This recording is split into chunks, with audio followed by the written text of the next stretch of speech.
Hello everyone. 16 जुलाई का current affairs देखते हैं। और आप जाके वाईपीए के टेलीग्राम चैनल पे पीडीएफ ले सकते हैं डेली करंट अफेयर्स का। और साथ ही साथ हमारे यूट्यूब चैनल को लाइक करिए और सब्सक्राइब कर लीजिए। 16 जुलाई की बात करें तो जो इम्पोर्टेंट आर्टिकल है, फिनिश लैपलैंड में फेस्टिवल चल रहा है, रैप फेस्टिवल। तो जो ट्राइब का नाम है वो हम देख लेंगे। इसके अलावा अर्थ के रोटेशन से रिलेटेड एक न्यूज आई है कि धीरे धीरे जो रोटेशन है वो जल्दी कर कंप्लीट कर ले रही है। और हेल्थ मिनिस्ट्री का इनिशिएटिव है to highlight health risk in common Indian snacks. जो हम समोसा खाते हैं, पकौड़े खाते हैं, उसमें कितना जो है वो ऑयल कंटेंट है, ये अब जो है वो इनिशिएटिव लिया गया है स्वास्थ्य मंत्रालय के द्वारा, जिसके लिए उनको बताना होगा कि कितना इसका क्या कंपोजिशन है और बॉडी पे इसका क्या असर हो सकता है। फिर केरला गवर्नमेंट ने लैंड एक्विजिशन को ड्रॉप कर दिया है एरोस्पेस पार्क बनने के लिए। इसके अलावा एक अच्छा आर्टिकल था इंडिया के सेक्युलरिज्म, डाइवर्सिटी और लिंग्विस्टिक लैंडस्केप पर। साथ ही साथ अगर पेपर 3 की बात कर ले तो इंडिया को GEF 404 इंजर जो है वो मिले हैं। और ये इनका प्रयोग LCA Mark 1A एयरक्राफ्ट में करेगा। और इसके अलावा पैट्रियट एयर डिफेंस सिस्टम कौन सी कंट्री का है, ये हम देख लेंगे। फिर Q1 में इंडिया का जो ट्रेड डेफिसिट है उसमें क्या क्या चेंजेस आए हैं, इससे रिलेटेड इंफॉर्मेशन है। उसके अलावा ब्लैक सोल्जर फ्लाई, ये क्या है, इसका फार्मिंग कहाँ यूज करते हैं, इसको हम डिटेल में देखेंगे। फिर टेस्ला ने अपना एक शोरूम खोला है मुंबई में और अपना नया मॉडल लॉन्च किया है, M मॉडल वाई। और इसके अलावा निमिषा प्रिया, इनका एग्जीक्यूशन होना था यमन में, तो उसको पोस्टपोन कर दिया गया है फिलहाल। और इसकी डिमांड जो है वो की जाए थी कि इनका एग्जीक्यूशन वहां पे रोका जाए। साइंस टेक्नोलॉजी की बात कर ले तो Axiom 4 मिशन वापस आ गया है, रिटर्न कर के लिए है सेफली। सारे जो एस्ट्रोनॉट्स थे वो कल 3 बजे अर्थ पे उनकी लैंडिंग हुई। इसके अलावा ब्लैक होल मर्जर से रिलेटेड एक न्यूज है, डिटेक्ट किया गया है मैसिव ब्लैक होल। साथ ही साथ एक्सो प्लैनेट पे रिसर्च करने वाले इंस्टीट्यूट्स हैं, उसे हम देखेंगे। और स्पोर्ट्स की अगर हम बात कर ले तो नेशनल स्पोर्ट्स पॉलिसी 2025, इसका डिटेल एनालिसिस करेंगे। सबसे पहले बात कर लेते हैं फेस्टिवल की। लोकता फिएस्टा रैप फेस्टिवल, इसमें जो है वो मीखू लाइती, जो कि इनको युमिको भी कहा जाता है, इन्होंने परफॉर्म किया। युद्जोकी, जो कि एक फिनिश गांव है north to the Arctic Circle. और ये सामी समुदाय के हैं। और सामी जो है ये यूरोप के ओनली रिकॉग्नाइज्ड इंडिजिनस पीपल होते हैं। और ये यहाँ के ट्रेडिशनल इनहेबिटेंट हैं। और ये नॉर्दर्न नॉर्वे से लेके स्वीडन, फिनलैंड और रशिया तक इनका फैले हुए हैं ये। और काफी सर्जरी से इन्होंने उनको वहां पे जो है वो ऑपरेशन का शिकार होना पड़ा है। और बहुत बार उनकी भाषा पे बैन किया गया और किसी ना किसी तरह से उनके कल्चर को दबाने का प्रयास किया गया है। लेकिन इन्होंने हमेशा अपने अधिकारों के लिए आवाज उठाई और अपने जो लैंग्वेज है सामी, उसको यूज करके ये काफी आगे निकले हैं। ये जो है ये सेमी नोमैडिक लाइफस्टाइल को फॉलो करते हैं और मॉडर्न प्रैक्टिसेस को भी इन्होंने अडॉप्ट कर लिया है। और पहले ये जो है वो हिरन को चराने का काम करते थे। और अब के टाइम पे ये जो अभी लोग हैं, ये लोग डिजिटली भी काफी आगे आए हैं और व्हीकल्स वगैरह का यूज अब ये करते हैं। तो हमारे लिए फेस्टिवल का नाम ऐसे उतना इम्पोर्टेंट नहीं है, लेकिन हाँ ये जो इंडिजिनस पीपुल हैं, इनका हमें इंफॉर्मेशन होना चाहिए, क्योंकि कभी कभी ज्योग्राफी में ट्राइब का नाम दे देते हैं, इंडिजिनस का पीपल्स का नाम दे देते हैं और उसके अलावा कंट्री का नाम दे देते हैं। तो ये हमें पता होना चाहिए कि ये कहाँ पे रहते हैं। फिर अर्थ के रोटेशन स्पीड वेरिएशन से लेके एक न्यूज है, ये एक डाटा पब्लिश किया है US naval observatory and the international earth rotation and reference system service. 9 जुलाई को ये डाटा रिलीज हुआ है और इसमें बताया गया है कि जो अर्थ है उसने 9 जुलाई को 24 घंटे ना करके उससे 1.34 मिली सेकेंड पहले ही अपना रोटेशन जो है वो कंप्लीट कर लिया। और ये जो फिनोमिना है ये बहुत अनयूजुअल नहीं है, इस तरह का घटनाएं जो है वो होती रहती है।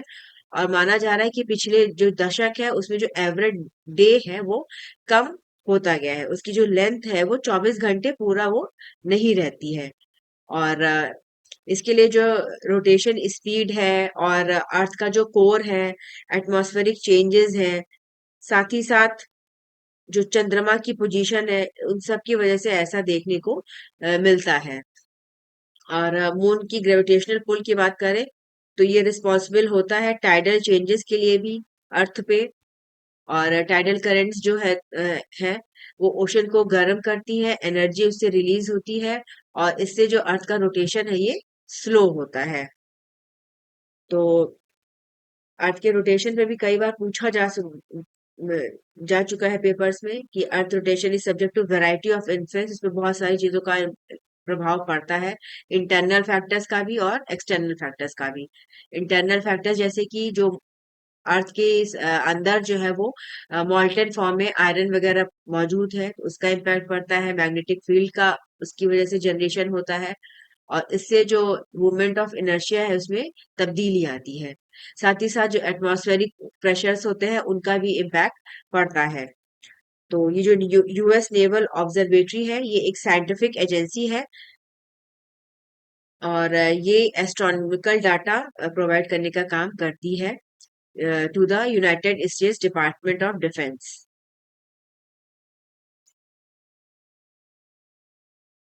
फिर India share of unvaccinated children, UN की एक रिपोर्ट रिलीज हुई है मंडे को, उसमें बताया गया by the WHO and UNICEF कि India accounts for 6.4% of the global population of children who did not receive any vaccine doses in 2024।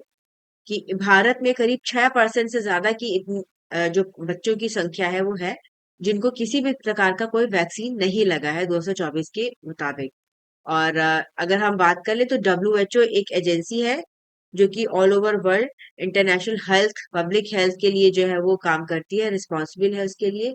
और ये एम है कि इम्यूनाइजेशन को ज्यादा से ज्यादा बढ़ाया जाए ताकि जो बच्चे हैं उनकी लाइफ को सेव किया जा सके।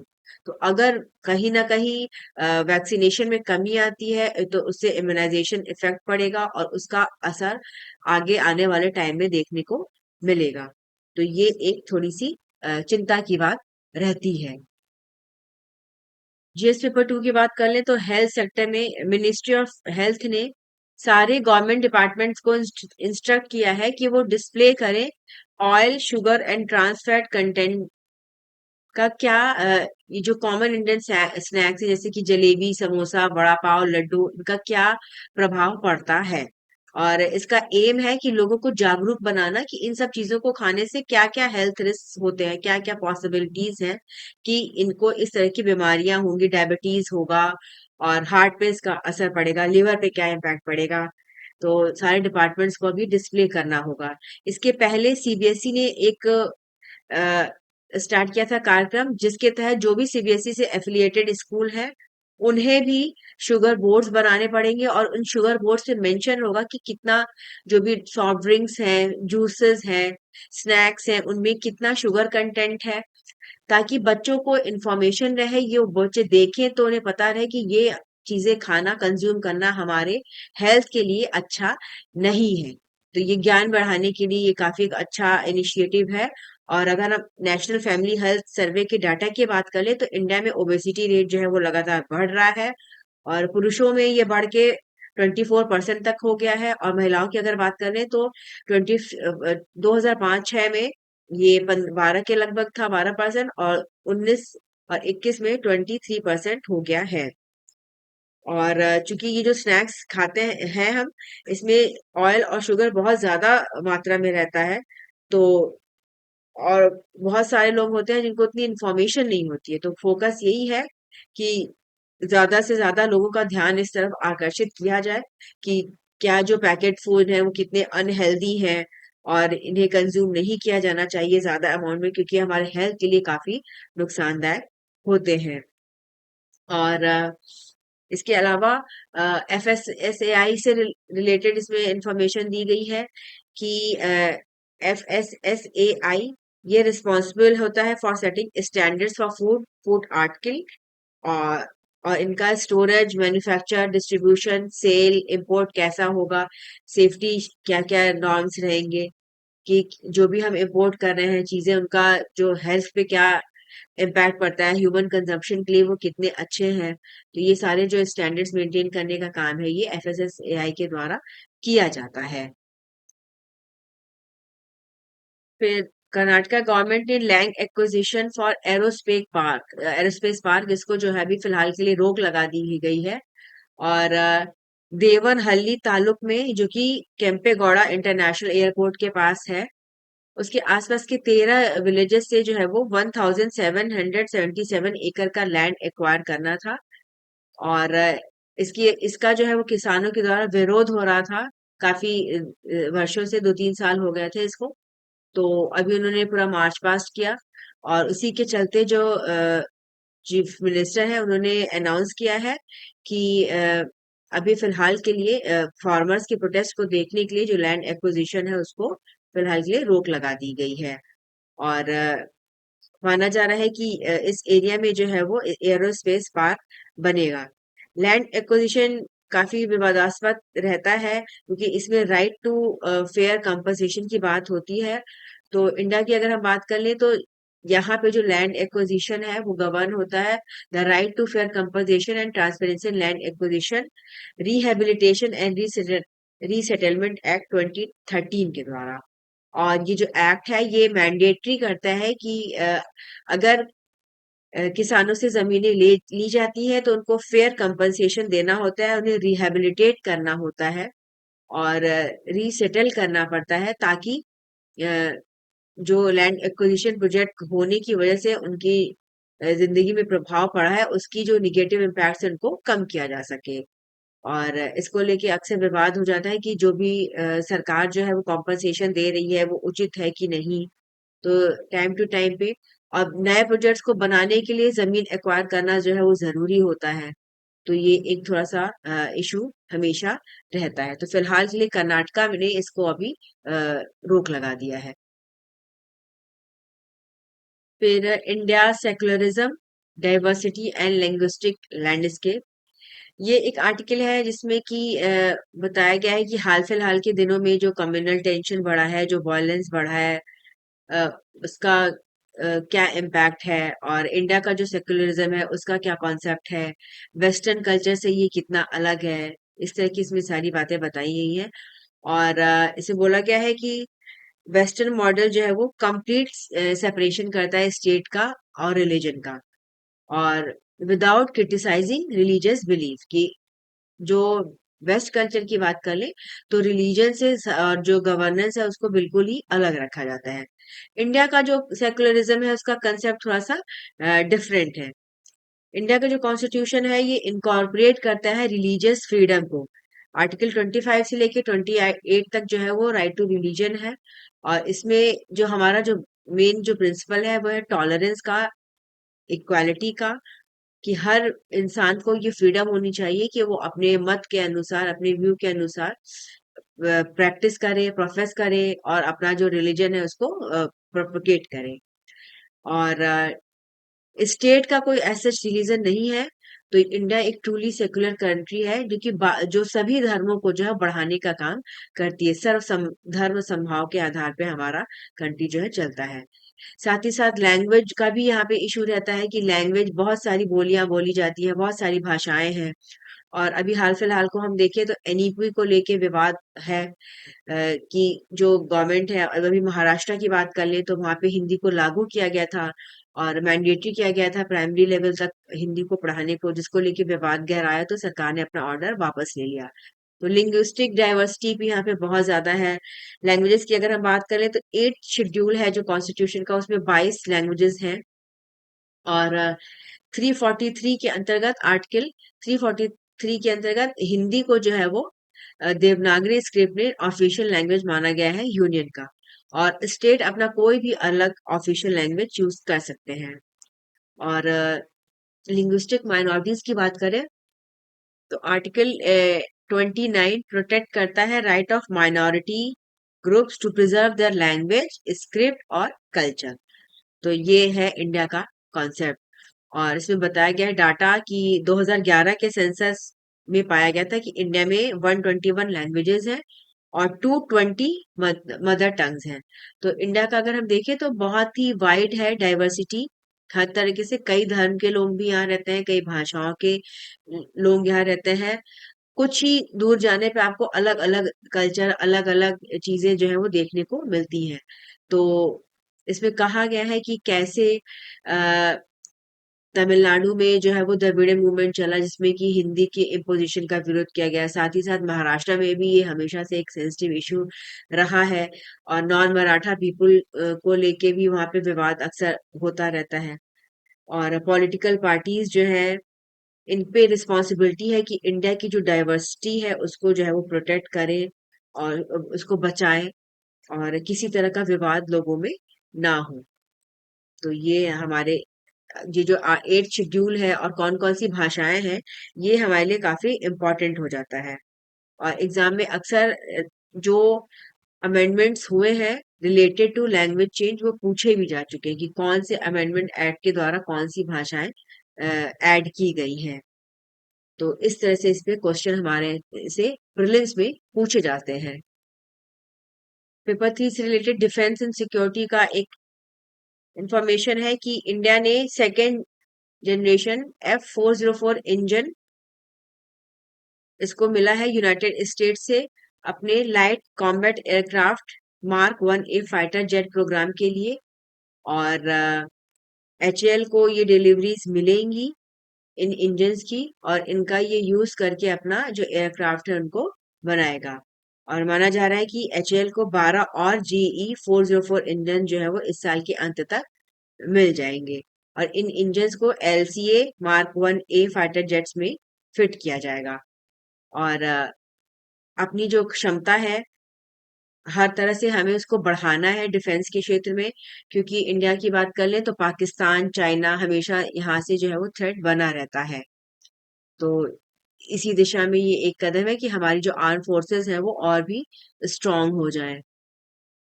फिर आर्म फोर्सेस के जो इक्विपमेंट्स हैं उनसे रिलेटेड एक और न्यूज है। एक मिसाइल सिस्टम है जिसका नाम है पैट्रियट एयर डिफेंस सिस्टम और ये यूएस के द्वारा डेवलप किया गया है।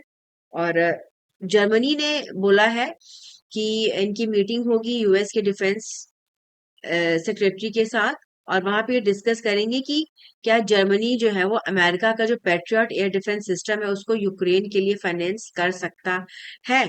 क्योंकि ये जो पैट्रियट एयर डिफेंस सिस्टम है ये काफी strong surface to surface missile defence system है और इसे डेवलप किया गया है रेथियन टेक्नोलॉजीज के द्वारा। इसका जो ये तो पैट्रियट सिस्टम का जो फुल वर्जन है इसका मतलब है phased array tracking radar for intercept on target. और ये माना जाता है कि सबसे एडवांस्ड एयर डिफेंस सिस्टम है यूएस के आर्सेनल में। तो जर्मनी का कहना है कि चूंकि यूक्रेन और रशिया के बीच में काफी लंबे समय से वॉर चल रही है और रशिया अपने डिफरेंट एयरक्राफ्ट मिसाइल्स और इनका यूज कर रहा है, तो इनका मानना है कि अगर ये यूक्रेन को सपोर्ट प्रोवाइड करें इस सिस्टम के थ्रू तो ये काफी इनके लिए बेहतर रहेगा। तो ये पेट्रियट मिसाइल सिस्टम कौन सी कंट्री का है ये एग्जामिनेशन में इम्पोर्टेंट रहेगा। पेपर 3 का ही नेक्स्ट इम्पोर्टेंट आर्टिकल इकोनॉमी से रिलेटेड है और ट्रेड डेफिसिट जो है उसमें कमी आई है फर्स्ट क्वार्टर की अगर हम बात कर लें। एक्सपोर्ट बढ़ा है और इसमें बताया गया है कि लगभग जो है वो 9.4% का कंट्रैक्शन हुआ है।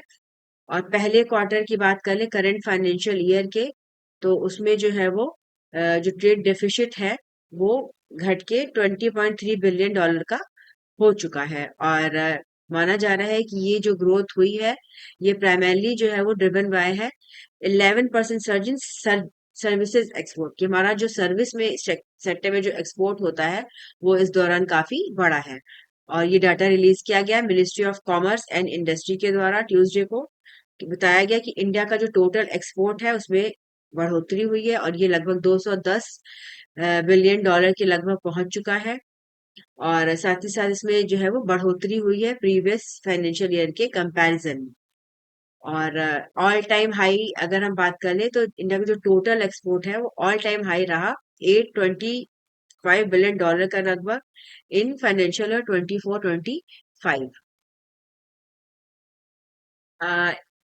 नेक्स्ट अगर हम देख लें तो ब्लैक सोल्जर फ्लाई, इनकी फार्मिंग जो है वो क्यूबा में बढ़ रही है। इसको एक बेहतर करियर ऑप्शन के तौर पे देखा जा रहा है। और अगर हम ब्लैक सोल्जर फ्लाई की बात कर ले तो जिसका लार्वा होता है इसका काफी यूज किया जा रहा है एग्रीकल्चर में और एक्वाकल्चर में, क्योंकि इसमें ये क्षमता होती है कि ये ऑर्गेनिक वेस्ट को कन्वर्ट करता है प्रोटीन रिच बायोमास में। तो इस वजह से ये एक सस्टेनेबल अल्टरनेटिव है to traditional fish feed ingredients like fish meal. और इनकी वजह से जो है जो फिश मील होते हैं उनकी वजह से ओवर फिशिंग भी होती है और एनवायरमेंट का डिग्रेडेशन भी होता है। तो ये इसका यूज किया जाता है। तो ब्लैक सोल्जर फ्लाई फार्मिंग ये हमारे लिए इम्पोर्टेंट रहेगा। ब्लैक सोल्जर फ्लाई ये कॉमन वाइड स्प्रेड फ्लाई है और ये स्ट्रेटियोमाइडी फैमिली को बिलोंग करता है। और इसके लार्वा का यूज जो है वो कंपोस्टिंग और फीडिंग के लिए किया जाता है। यूनियन मिनिस्टर मनोहर लाल खट्टर ने अदिति स्कीम का इनॉग्रेशन किया और इस स्कीम का एम है to accelerate the adoption of energy efficient technologies within micro small and medium enterprises sector. Micro medium medium access enterprises की अगर हम बात कर लें तो ये इकोनॉमी के लिए वर्ल्ड वाइड काफी वाइटल होती है। और इनकी वजह से बहुत हेल्प होती है जॉब क्रिएशन में और इकोनॉमिक ग्रोथ में। लेकिन इन्हें जो है वो काफी चैलेंजेस का सामना करना पड़ता है, क्योंकि इनके पास बहुत एफिशिएंट टेक्नोलॉजी नहीं होती है और पैसे की भी दिक्कत रहती है। साथ ही साथ टेक्निकल एक्सपर्टीज नहीं होती है, इंफॉर्मेशन का अभाव रहता है।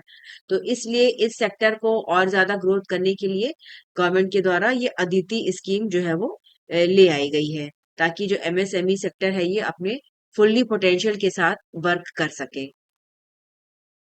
टेस्ला से रिलेटेड एक न्यूज है कि इंडिया में पहला जो शोरूम है मुंबई में ये खुला है। और टेस्ला एलन मस्क की कंपनी है और अब इंडिया में इनका जो है वो चीजें मिलेंगी, इंडिया में भी इनकी कारें मिलेंगी अब। और इन्होंने अपना नया मॉडल इंट्रोड्यूस किया, मॉडल वाई इलेक्ट्रिक कार। और ये इंडिया में अब जो है वो अवेलेबल रहेंगी। टेस्ला ब्रांड की है ये और इनका जो प्राइस है स्टार्टिंग प्राइस वो 60 लाख रुपीज का है। और महाराष्ट्र की जो सरकार है उन्होंने काफी जो है वो प्रमोट किया है इलेक्ट्रिक व्हीकल्स को और उसके लिए पॉलिसी बनाई है। तो और उन्होंने बोला भी है कि जल्दी ही जो है मुंबई महाराष्ट्र जो है वो एक लीडिंग स्टेट बनेगा इलेक्ट्रिक व्हीकल सेक्टर के मामले में। और इलेक्ट्रिक व्हीकल जो है ये अभी अर्ली स्टेजेस में है, लेकिन माना जा रहा है कि आने वाले टाइम में इन्हीं का ज्यादा जो है वो बिक्री होगी, क्योंकि पोल्यूशन को देखते हुए और उन्हें कम करते हुए गवर्नमेंट का अपील है कि ज्यादा से ज्यादा जो हमारा इलेक्ट्रिक व्हीकल्स हैं उनको बढ़ाया जाए और इससे फॉसिल फ्यूल्स पे जो डिपेंडेंसी है वो भी कम हो। टेस्ला एक अमेरिकन इलेक्ट्रिक व्हीकल कंपनी है और ये बेस्ड है ऑस्टिन में टेक्सास में और इसके जो चीफ है वो एलन मस्क हैं। ये एक्स भी इन्हीं का है। और साथ ही साथ अभी जो स्टारलिंक है वो भी इन्हीं की कंपनी है। केरला की एक नर्स है निमिषा प्रिया और इन्हें जो है वो यमन में फांसी की सजा सुनाई गई थी।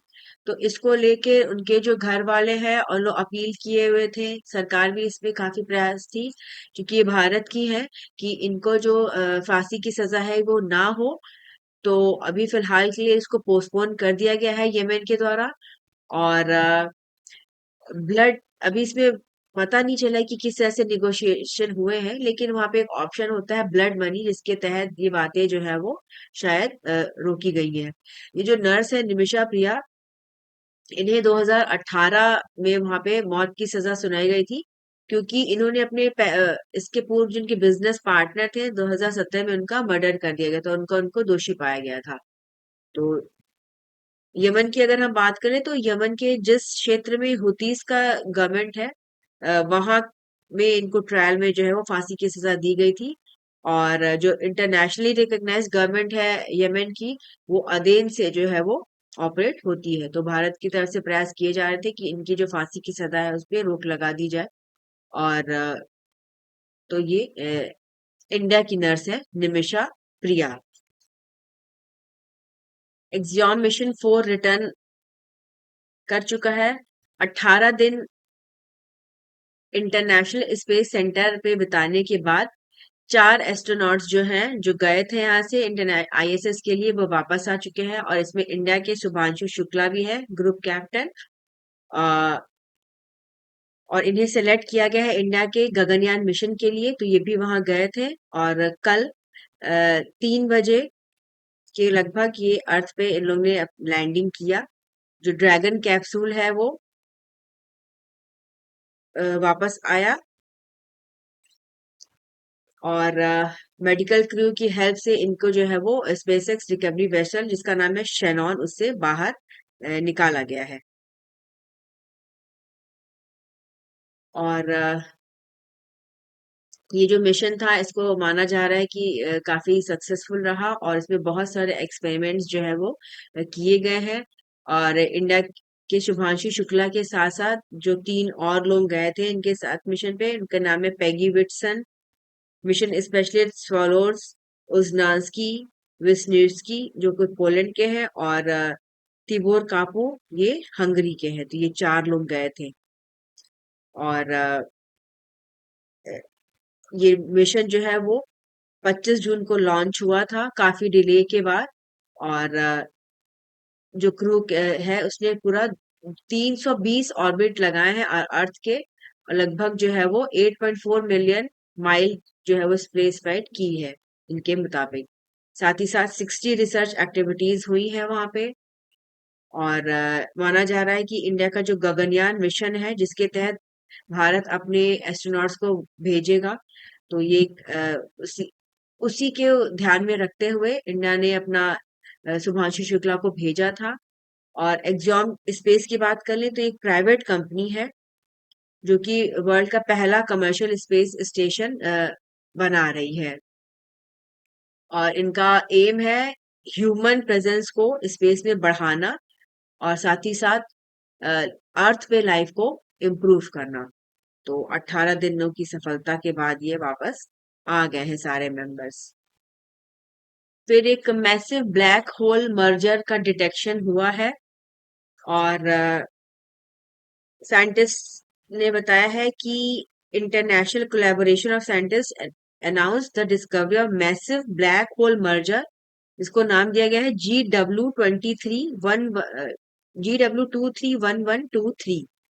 और ये जो डिटेक्शन है ये हो सका है लीगो, विर्गो और कागरा। इन्होंने इसको डिटेक्ट करने में जो है वो इससे मदद मिली है। ब्लैक होल का मर्जर होता है जब दो black holes extremely dense object with immense gravitation, उनके इनमें जो है बहुत ज्यादा ग्रेविटेशन होता है, ये बहुत एक दूसरे के पास आ जाती है और एक चक्कर लगाने लगती है। और जैसे जैसे ये ऑर्बिट करती है वैसे ही इनका जो एनर्जी है वो कम होता है, और उसके बाद ये आपस में जो है वो जुड़ जाती है। तो ये डिस्कवरी की गई है। और लीगो, विर्गो और कागरा क्या है, ये नेम इंपॉर्टेंट रहेंगे। ये पार्ट है global network of gravitational wave detectors के। और ये जो ऑब्जर्वेटरीज है ये लेजर इंटरफेरोमेट्री का यूज करती है, और उसी के थ्रू ये डिटेक्ट करती है कि स्पेस में कॉस्मोस में कौन से इवेंट्स हो रहे हैं, क्या क्या कोलिजन हो रहा है, ब्लैक होल मर्जर्स हो रहे हैं। तो इनको ये डिटेक्ट करने का ये ऑब्जर्वेटरीज जो है वो काम करती हैं। लीगो की बात कर लें तो इसका फुल फॉर्म है the laser interferometer gravitational wave observatory. और ये एक लार्ज स्केल फिजिक्स एक्सपेरिमेंट है to detect cosmic gravitational waves. विरगोर की अगर हम बात कर लें तो ये है एक ग्रेविटेशनल वेव डिटेक्टर, ये इटली में है। और कागरा की बात कर ले तो कागरा जो वेव डिटेक्टर ये जापान में लोकेटेड है। तो इन्होंने जो है ये GW231123 को डिटेक्ट किया है।